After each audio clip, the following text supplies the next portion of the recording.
Como bien sabe usted, a nivel político, yo diría que también a nivel de la ciudadanía ha causado controversia esta carta, el contenido de esta carta que usted ha enviado a Torre Tagle. ¿Qué opina usted de esto?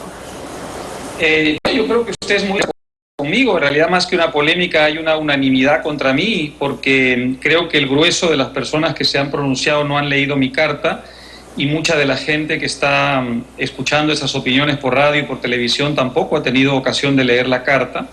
De modo que no me sorprende que haya esa unanimidad contra mi posición. Yo exhorto al que tenga interés en este tema importante a que haga un esfuerzo para leer.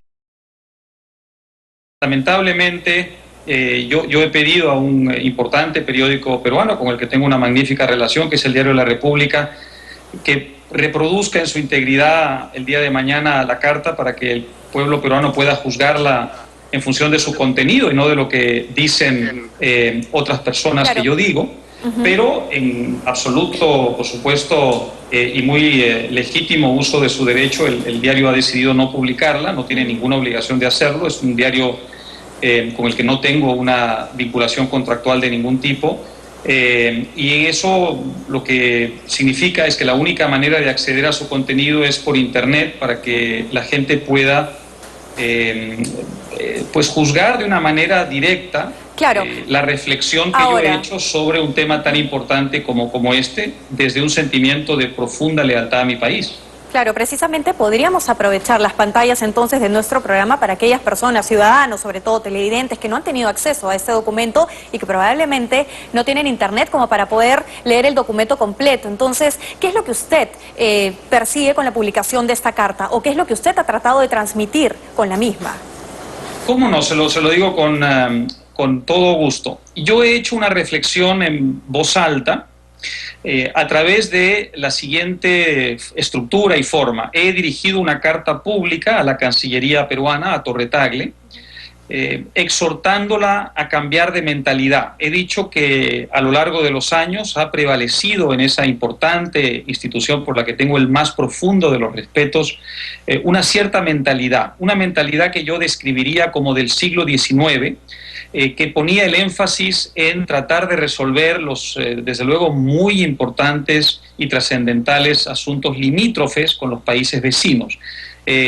Pero hoy, en el contexto del siglo XXI, creo que esa mentalidad hay que jubilarla y tenemos que renovar nuestra Cancillería con una mentalidad distinta, que entienda que el gran desafío del futuro ya no es separarnos de los países vecinos con los cuales tenemos unas fronteras ya bastante bien definidas y muy bien aseguradas, sino integrarnos con esos países para juntos competir más eficientemente con el resto del mundo. También he dicho que este litigio en La Haya es un litigio que lamentablemente nos coloca en una posición vulnerable. ¿Por qué? Porque a diferencia de lo que pensamos hoy día muchos peruanos, y es que los documentos que se firmaron en los años 50 no expresan a cabalidad el derecho marítimo tal y como lo entendemos hoy día, los firmantes de esos documentos en los años 50, incluyendo muchos compatriotas nuestros, los entendían de una manera muy distinta, y que yo creo que hay un enorme riesgo, una enorme probabilidad de que los jueces de La Haya, que van a tener que tomar una decisión con respecto a esta diferencia, a este diferendo limítrofe, van a interpretar muy probablemente que los firmantes de esos documentos en los años 50 estaban seguros, convencidos de estar firmando unos acuerdos que fijaban las fronteras marítimas. Por tanto, estoy simplemente alertando a la población con respecto al riesgo, a mi modo de ver, enorme, de que tengamos un revés en La Haya, pero al mismo tiempo exhortándolo a no caer en el derrotismo y la frustración si eso ocurre, y convertir ese revés en una gran victoria en el campo que realmente importa, que no es La Haya, sino el del desarrollo. Y por eso quiero que la política exterior de mi país esté a la altura de los tiempos que corren. Ese es el espíritu de la carta abierta que he dirigido desde un profundo sentimiento de lealtad a la Cancillería de mi país. De las relaciones internacionales y del comercio, por si ahora. La Cancillería, a Sí. través del canciller, el señor Roncagliolo, ha tratado de pedirle a la población que tenga mucha paciencia hasta que la Corte Internacional de la Haya pueda pronunciarse con un fallo, pues, que sería lo responsable, esperar por él. Pero, ¿qué le parece a usted el desempeño del equipo jurídico en la Corte de la Haya? Mire, ellos han hecho el mejor esfuerzo, un esfuerzo muy serio, muy dedicado, muy profesional, para defender en los términos más beneficiosos para el Perú una posición que lamentablemente por las circunstancias que he descrito tiene algunas debilidades. Por tanto, esta no es la culpa ni la responsabilidad de quienes nos han defendido. Quienes nos han defendido lo han hecho de una forma muy brillante, muy sólida y creo yo que muy convencida. Mi hipótesis va más bien por otro lado, y es que la Haya, independientemente de lo profesional que ha sido el alegato del Perú, probablemente va a tender a ver esos documentos de los años 50, no con los ojos con los que lo ve el equipo peruano en la Haya y con los que lo vemos nosotros o los vemos nosotros hoy día, en el año 2012, sino con los ojos de quienes los firmaron. Y yo he hecho un estudio, una investigación muy pormenorizada de la documentación. He hecho un estudio que creo que es muy riguroso de la documentación y me he permitido compartir con el pueblo del Perú la conclusión de que, a diferencia de cómo vemos nosotros esos documentos desde la perspectiva de hoy, quienes firmaron esos documentos a nombre del Perú en los años 50, muy probablemente estaban convencidos de que habían fijado unos límites marítimos con el Perú, que los gobiernos de entonces y varios gobiernos posteriores ejecutaron, materializaron, hicieron realidad con una actuación muy consistente. Por tanto, independientemente de la brillantez, la solidez y la seriedad y el rigor profesional con que nuestro equipo ha defendido la posición peruana, independientemente de eso, creo que lamentablemente hay muchas posibilidades, por lo menos, de que en el reclamo principal nos llevemos un revés. Y yo no quiero que el Perú se sienta frustrado, ni que vuelque su rencor contra nuestros países vecinos y hermanos, sino que quiero convertir ese eventual revés en una gran victoria, con una mentalidad de siglo XXI que supere los prejuicios del siglo XIX. Usted dice que no se generen usted dice que los peruanos no se deberían de generar falsas expectativas en todo caso. Así es, yo llevo varios días, en realidad no solamente a partir de esta carta, llevo varios días alertando, y lo voy a hacer en el Perú. Yo estoy llegando a Lima en 48 horas, estoy alertando contra el exceso de triunfalismo.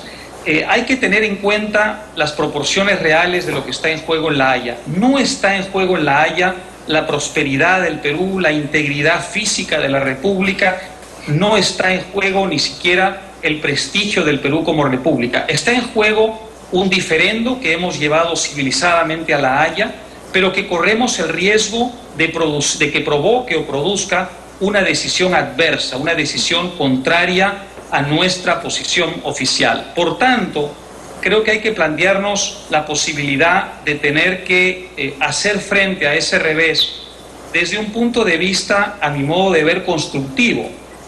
¿Cómo podemos convertir esa eventual derrota en un triunfo? Yo creo que la única manera de hacerlo es cambiando la mentalidad del siglo XIX, que tuvo mucho sentido en su momento, por una mentalidad de triunfo. Nosotros tenemos hoy día una economía que es la envidia del mundo, de la que es realmente muy satisfactorio oír hablar en el mundo entero, y a mí me consta personalmente, y yo soy un publicista de los éxitos económicos de mi país, pero yo quiero una política exterior que esté a la altura de esa economía, de ese prestigio que nos hemos ganado como país. Y me temo que hay muchos rezagos todavía en nuestra Cancillería, donde hay gente muy respetable, de una mentalidad que es más la mentalidad del pasado que la mentalidad del futuro. Y mi exhortación, desde una gran lealtad y cariño y amor a la patria, es abrazar una mentalidad del siglo XXI que busque la integración, que busque la globalización